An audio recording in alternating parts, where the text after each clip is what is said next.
오늘은 성령 강림 주일로 지키는 주일입니다.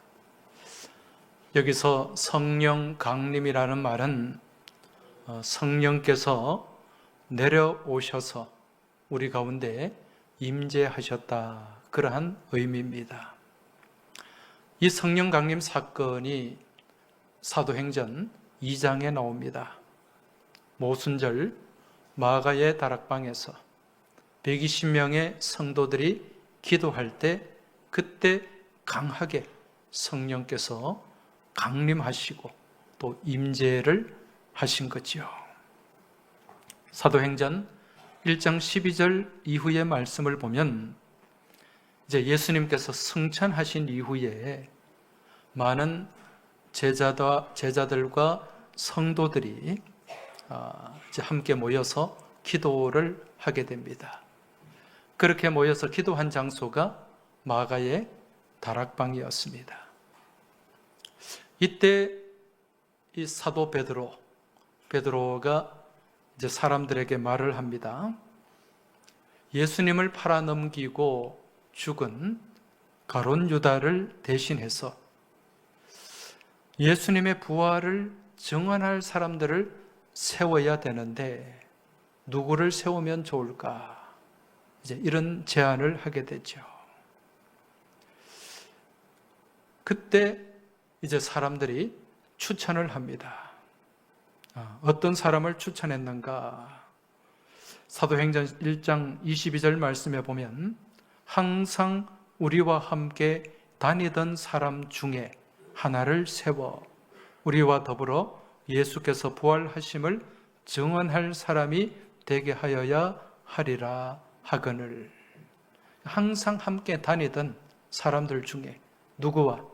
예수님과 함께 다니던 사람들 중에 이제 그 결혼된 제자의 한 자리를 채워야 된다, 그러한 얘기죠. 그래서 두 사람이 추천이 됩니다.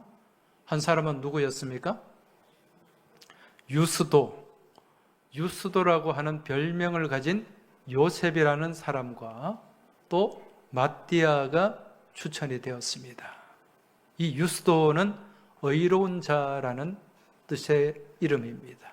이 요셉의 별명이었습니다.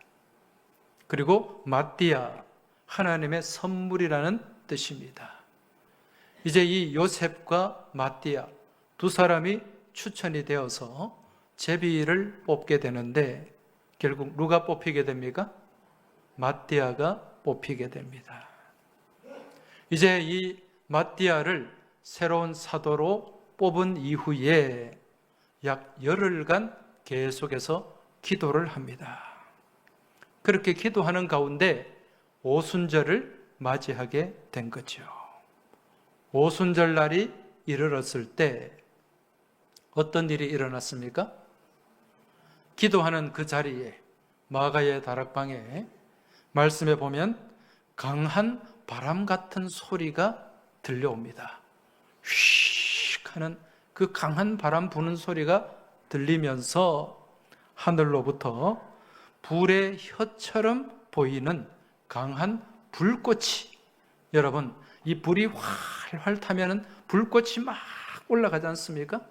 이걸 불의 혀라고 하는데 이 불꽃이 하늘로부터 기도하는 그 사람들의 머리 위에 임하게 되는 거예요. 성령께서 강림하신 것입니다.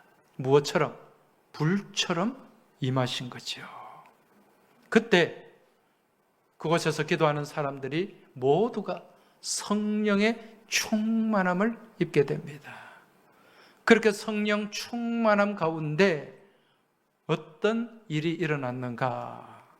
사도행전 2장 4절을 보면 그들이 다 성령의 충만함을 받고 성령이 말하게 하심을 따라 다른 언어들로 말하기를 시작하니라. 할렐루야. 성령 충만한 가운데 이제 다른 언어들로 말하기 시작했다. 방언으로 얘기하기 시작했다는 것입니다. 자, 지금 이 사건, 지금 이 현장이 우리에게 무엇을 보여주고 말씀을 하는가? 지금 이 성령께서 임하심으로 말미암아 이제 이 사람들의 언어가 각기 다른 언어가 한 언어로 들려지기 시작을 했어요. 한마디로 얘기하면 동시 통역이 이루어진 겁니다. 이게 무슨 얘기인가 헷갈리시는 분들이 계실 텐데, 지금 이 마가의 다락방에는 120명의 성도들이 있었어요. 이들이 누굽니까? 먼저 예수님의 제자들이 있었을 것이고, 또 예수님을 따르던 여인들이 그 자리에 있었을 거예요. 그리고 나머지는 누군가? 예수님을 따르는 이 많은 성도들인데, 이 중에 상당수가 어떤 사람들인가? 디아스포라 유대인들이었어요. 여러분, 디아스포라 유대인이 뭡니까? 세계 각지에 흩어져 있는 사람들입니다. 흩어진 유대인들이에요. 이들이 지금 유월절을 맞이해서 예루살렘에 왔던 것입니다. 여러분, 유월절에는 이 유대인 남자들, 성인 남자들은 다 성전에 올라와서 제사를 드려야 돼요. 그래서 여러 곳에 흩어져 있던 많은 디아스포라 유대인들이 예루살렘에 왔다가 무슨 사건을 목격하게 됩니까? 예수님의 부활 사건을 목격하게 돼요. 그리고 부활 소식을 듣게 됩니다. 그러면서 이들이 각자 고국으로 가지 않고 그곳에 남아서 무엇하고 있었다? 기도를 하고 있었던 것입니다. 그때 이 성령 강림 사건이 일어난 거예요.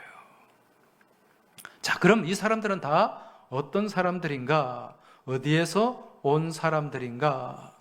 성경에 보면은 여러 나라에서 왔다고 말씀하고 있습니다. 이 사람들이 온 나라가 어떤 나라인가?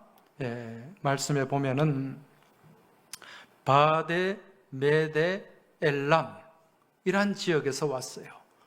바데 메데 엘람, 여기는 지금 현재의 이란입니다.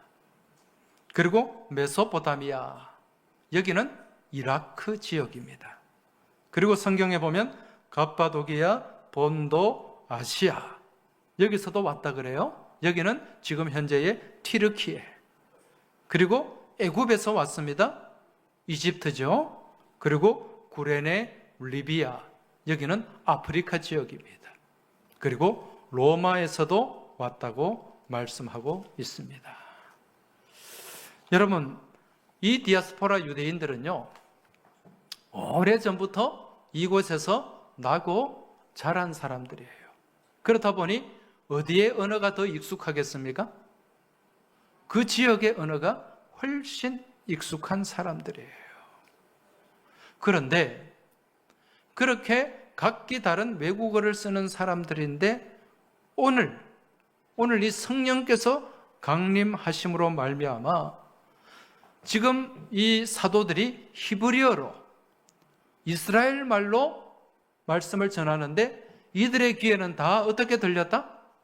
각자 나라의 언어로 들렸다는 거예요. 무슨 얘기입니까? 성령 안에서 동시 통역이 이루어진 것입니다. 무슨 얘기인가? 언어가 하나로 통일이 된 거예요.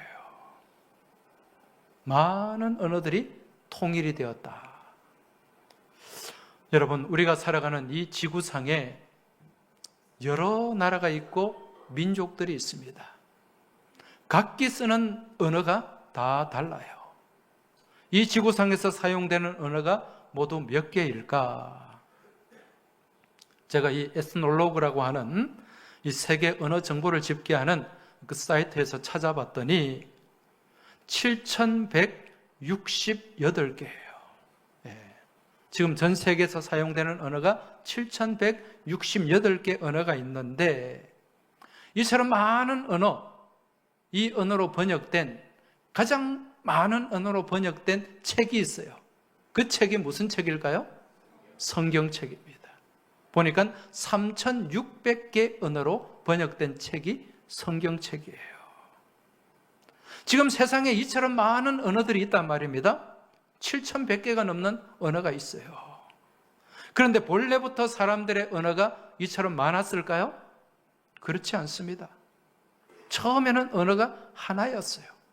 창세기 11장에 보면 사람의 언어가 본래 하나였는데 이 언어가 흩어지기 시작했어요.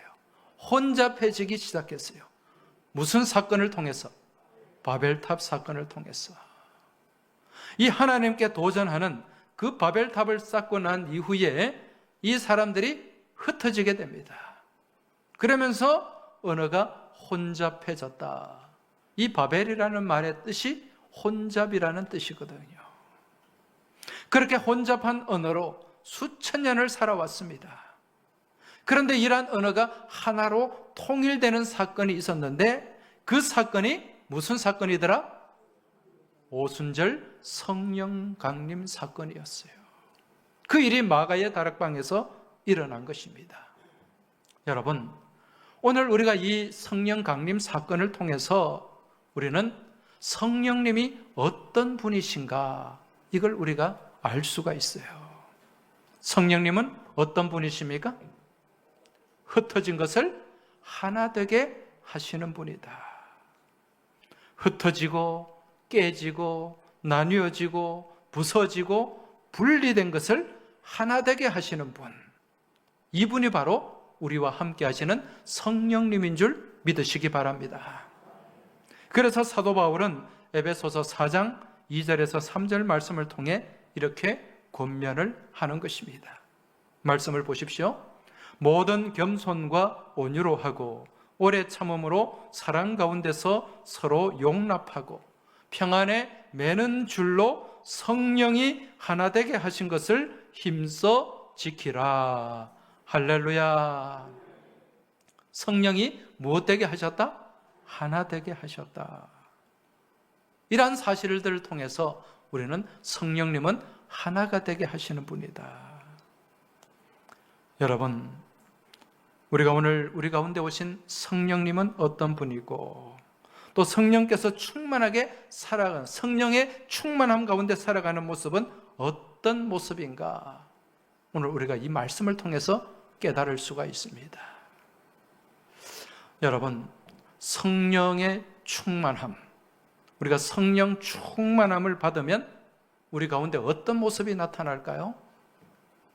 성령이 충만해지면, 간혹 사람들은 성령이 충만해지면 막 방언으로 막 기도를 하고, 성령이 충만해지면 안수하면 병이 낫고 또 귀신이 떠나가고 그런 역사가 일어난다, 이런 생각들을 하게 되죠.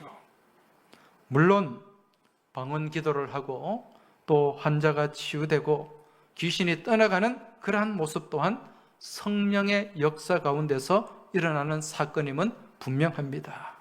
그런데 우리의 믿음의 삶 가운데서 성령의 충만한 모습, 그것은 무슨 모습, 어떤 모습인가? 아까 성령은 어떤 분이라 그랬습니까? 하나 되게 하시는 분이다.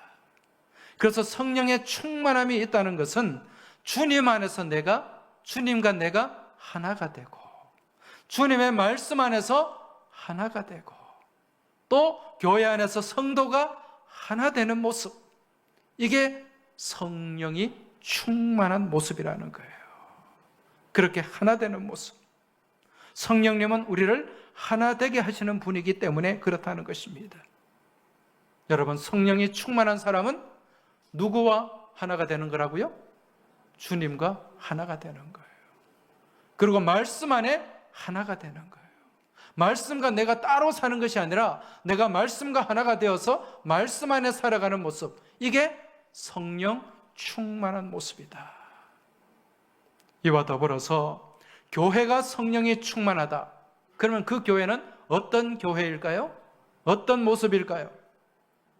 성령이 충만한 교회는 하나님 안에서 성도들이 하나가 되는 것입니다. 말씀 안에서 하나가 되는 것입니다. 성도들이 서로 하나가 되는 것입니다. 그렇게 하나가 되어서 온전히 하나님 앞에 예배하고 또 교회를 건강하게 세우고 그러한 교회를 섬기며 봉사하는 교회, 이 교회의 모습이 성령 충만한 모습인 줄 믿습니다. 오늘 우리 교회는 어떤 교회입니까? 우리 항서교회는 하나님 안에서 하나가 된 교회인 줄 믿습니다. 말씀 안에서 하나가 된 교회인 줄 믿습니다. 또 성도가 성령 안에서 하나가 된 교회인 줄 믿습니다. 우리 교회는 성령 충만한 교회, 믿음과 말씀 안에서 건강한 교회인 줄 믿습니다. 이러한 교회를 누가 세워갑니까? 성령님이 세워가시는 것이고 또 성령의 안에 살아가는 우리가 이러한 건강한 교회를 세우게 되는 줄 믿습니다.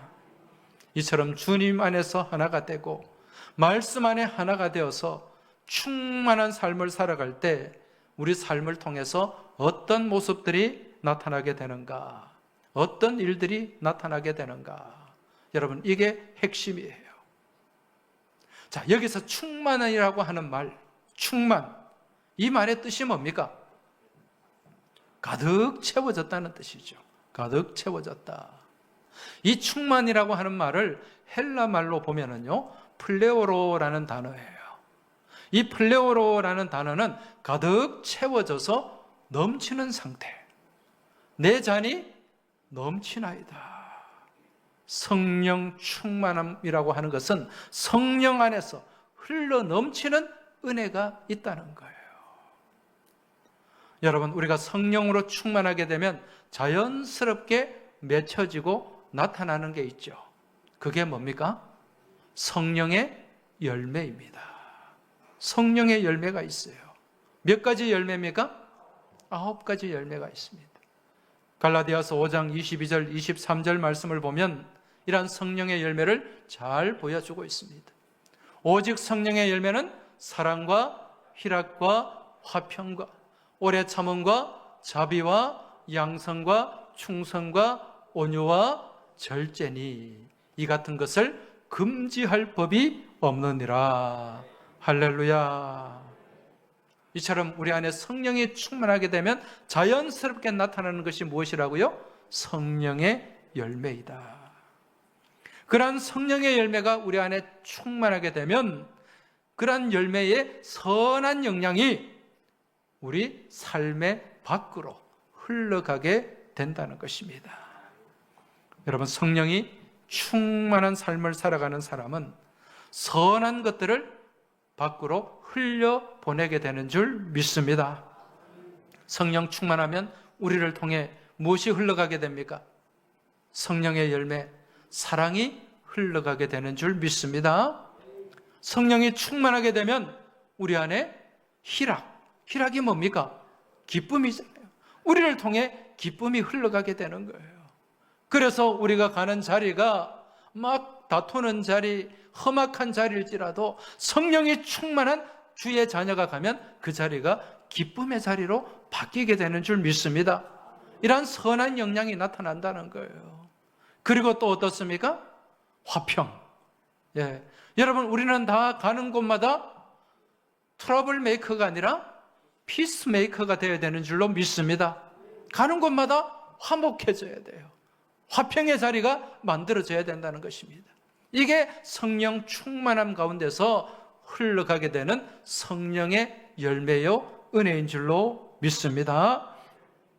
자, 이러한 성령 충만함을 통해서 또 우리 안에 나타나는 또 한 가지의 열매가 있어요. 그 열매가 무슨 열매인가? 성령의 9가지 열매에 한 가지를 더하면 전도의 열매가 있다는 것입니다. 그것을 오늘 본문이 우리에게 잘 말씀해 주고 있습니다. 오늘 우리가 같이 읽은 사도행전 1장 8절 말씀, 우리가 너무도 잘 아는 말씀이죠. 이 말씀을 같이 한번 봉독해 보겠습니다. 오직 성령이 너희에게 임하시면 너희가 권능을 받고 온 유대와 사마리아와 땅끝까지 이르러 내 증인이 되리라 하시니라. 할렐루야. 죄송합니다. 예루살렘이 빠졌습니다. 예루살렘과 온 유대와 사마리아와 땅끝까지 이르러 내 증인이 되리라 하시니라. 할렐루야. 자, 여기서 오직 성령이 너희에게 임하시면, 성령 강림이죠. 우리 안에 성령께서 강림하시게 되면 너희가 무엇을 받는다고요? 권능을 받게 된다. 권능. 여러분, 이 권능이 뭡니까? 이 권능은 내재된 폭발력을 얘기하는 거예요. 이 권능이 헬라말로 디나미스죠. 이 디나미스는 폭발력을 얘기하는 겁니다. 역동적인 움직임을 나타내는 거예요. 이 디나미스라는 헬라어에서 다이내믹, 역동적인 움직임을 나타내는 다이내믹이라는 말이 나왔고요. 이 디나미스라고 하는 이 헬라어에서 또 영어에 무슨 단어가 나왔습니까? 다이너마이트, 강력한 폭발력이 있는 이 다이너마이트가 여기서 나온 거예요. 여러분, 이처럼 우리 안에 성령의 충만함이 채워지게 되면 우리 삶을 통하여 강력한 디나미스, 권능, 폭발력이 나타나게 되는 줄 믿습니다. 그러한 폭발력, 그러한 권세가 우리의 능력이 되고 우리 믿음의 권세가 되는 줄 믿습니다.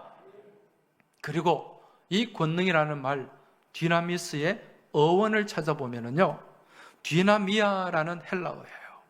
디나미아. 이 디나미아라는 단어의 뜻이 무엇인가? 할 수 있다는 거예요. 할 수 있다. 그런 의미가 여기에 담겨 있습니다.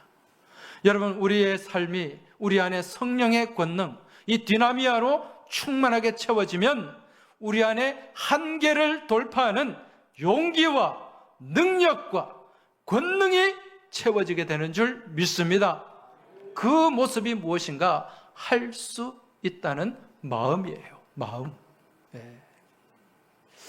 여러분, 사람이 삶을 살아감에 있어서 그 삶을 움직이는 동력이 있습니다. 중요한 동력이 있는데 그 동력이 무엇인가? 사람의 마음이에요. 마음. 우리 마음이 우리를 움직인다니까요. 우리 안에 있는 이 마음을 한자로는 어떻게 표현을 합니까? 마음 심자죠. 이 마음 심자가요, 이게 심장을 나타내는 거예요.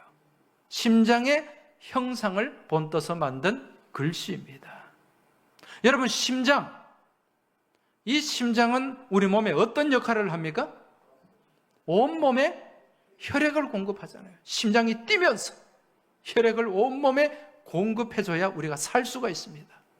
그래서 이 심장은 우리 몸의 엔진 역할을 하는 거예요.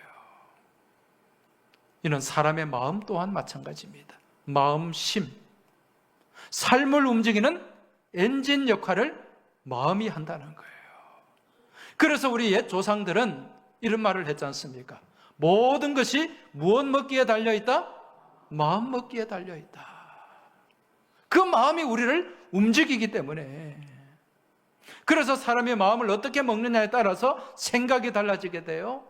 마음을 어떻게 먹느냐에 따라서 언어가 달라지고 행동이 달라지고 삶이 달라지게 되는데, 이 마음이 바로 우리 삶을 바꾸어 놓는 힘을 가지고 있다는 것입니다.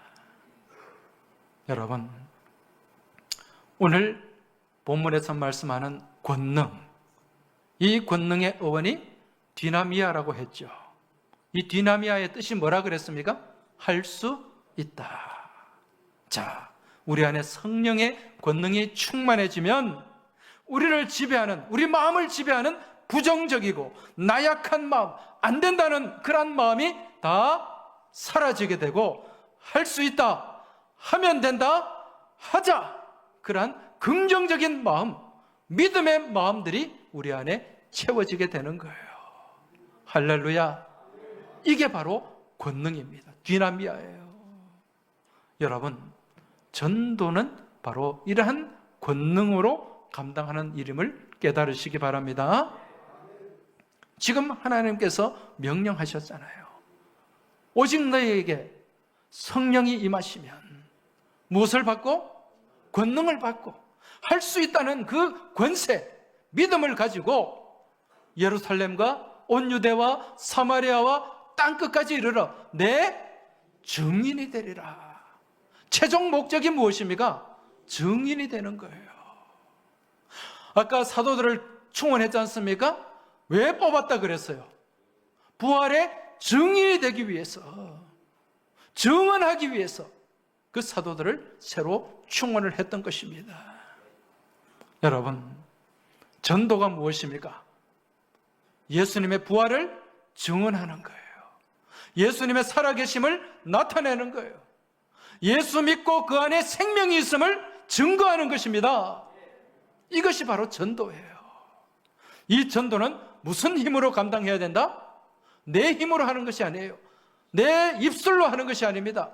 누구께서 주시는, 성령께서 주시는 권세로, 권능으로 감당하는 것이 바로 전도인 것입니다. 이러한 성령의 충만함 가운데 그러한 권능이 내 안에 채워지게 되면 나도 모르게 내 입술을 통해서 솟아나는 그 말, 그것이 바로 증언이에요. 증거하는 것입니다. 우리는 이러한 사실을 예레미야 선지자를 통해서 잘 배우고 확인할 수가 있습니다. 여러분, 구약의 예레미야 선지자 별명이 뭡니까? 눈물의 선지자지요. 왜 눈물을 흘렸습니까?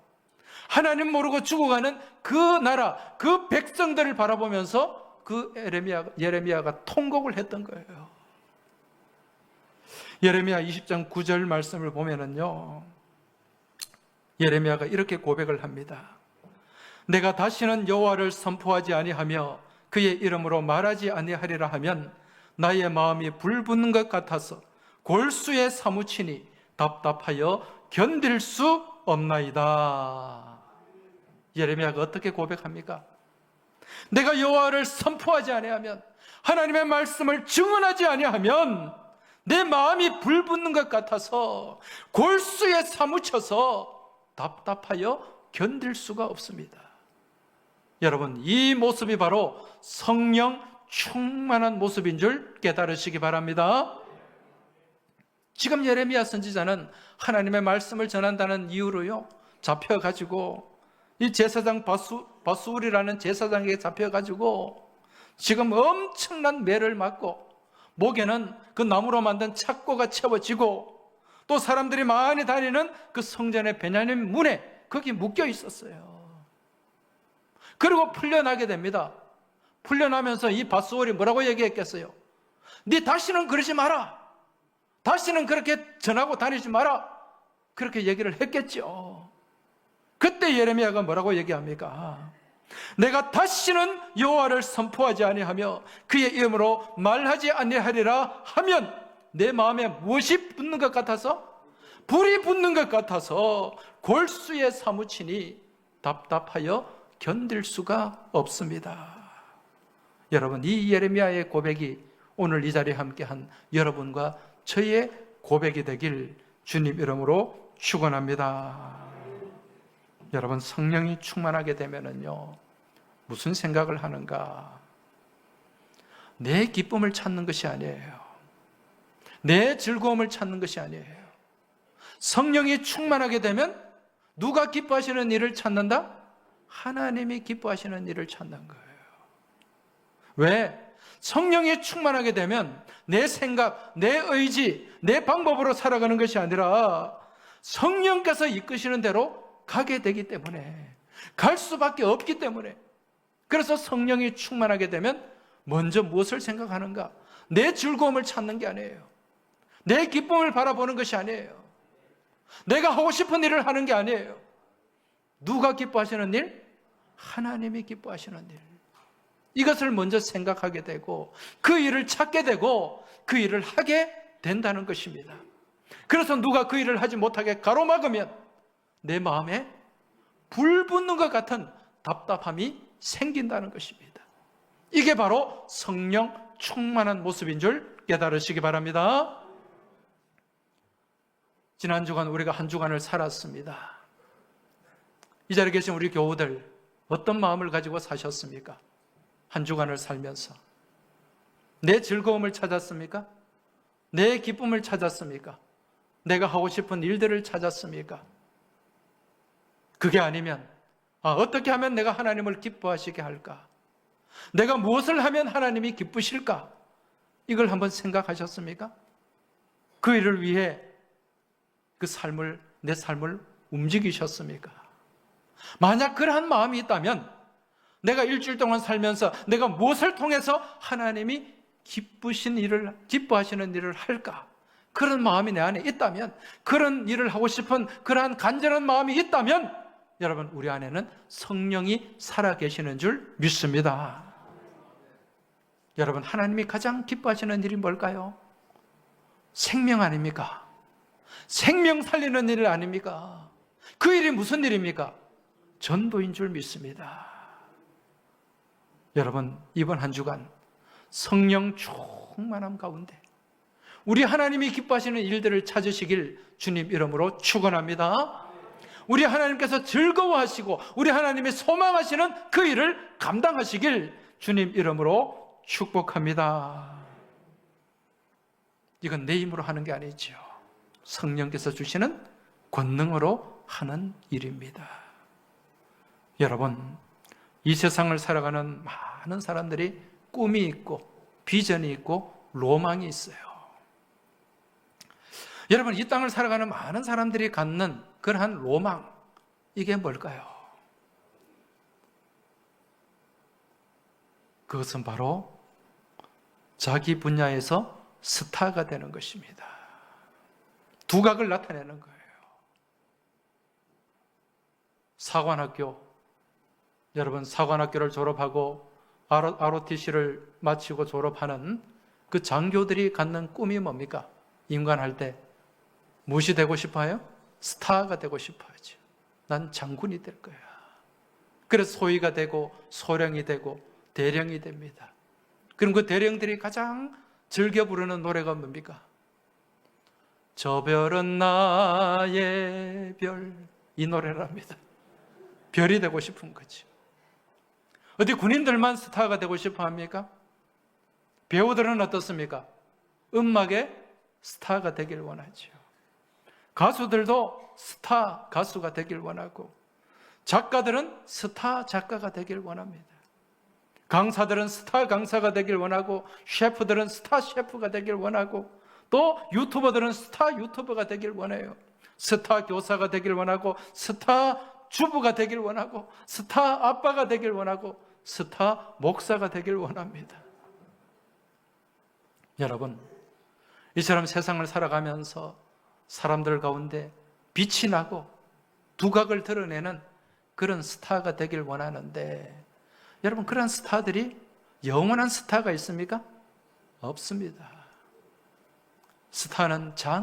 세상의 스타는 잠깐 반짝하고 끝나는 거예요. 70년, 80년대 음악의 스타로 불렸던 사람들, 기억나는 사람이 누가 있습니까? 다 떠나고 잊혀졌습니다. 그런 스타들뿐만 아니라 여러분, 군대에서 많은 스타들이 있죠. 다 잠깐 하고 끝납니다. 누구도 기억하지 않아요. 그런데 영원토록 빛나는 스타, 수백 년, 수천 년이 지나도 그 빛을 잃어버리지 않는 스타, 여러분, 그 스타가 있습니다. 어떤 스타일까요? 무슨 스타일까요? 성경에 나옵니다. 성경에 보면 많은 사람들을 옳은 대로 돌아오게 한 사람, 옳은 길로 돌아오게 한 사람, 그 사람이 스타라고 말씀하고 있습니다. 어떤 스타? 영원한 스타. 많은 사람들을 옳은 대로 돌아오게 하는 사람이 누굽니까? 바로 복음을 증거하고 생명을 살리는 전도자들인 줄 믿습니다. 여러분, 이게 제 얘기가 아니고 성경의 얘기예요. 다니엘서 12장 3절 말씀 한번 보시기 바랍니다. 자, 12장 3절 같이 한번 읽겠습니다. 지혜 있는 자는 궁창의 빛과 같이 빛날 것이요, 많은 사람을 옳은 대로 돌아오게 한 자는 별과 같이 영원토록 빛나리라. 할렐루야. 많은 사람을 옳은 대로 돌아오게 한 자, 무엇처럼? 별처럼, 스타처럼 잠깐 반짝하는 것이 아니라 영원토록 빛나게 된다는 말씀이에요.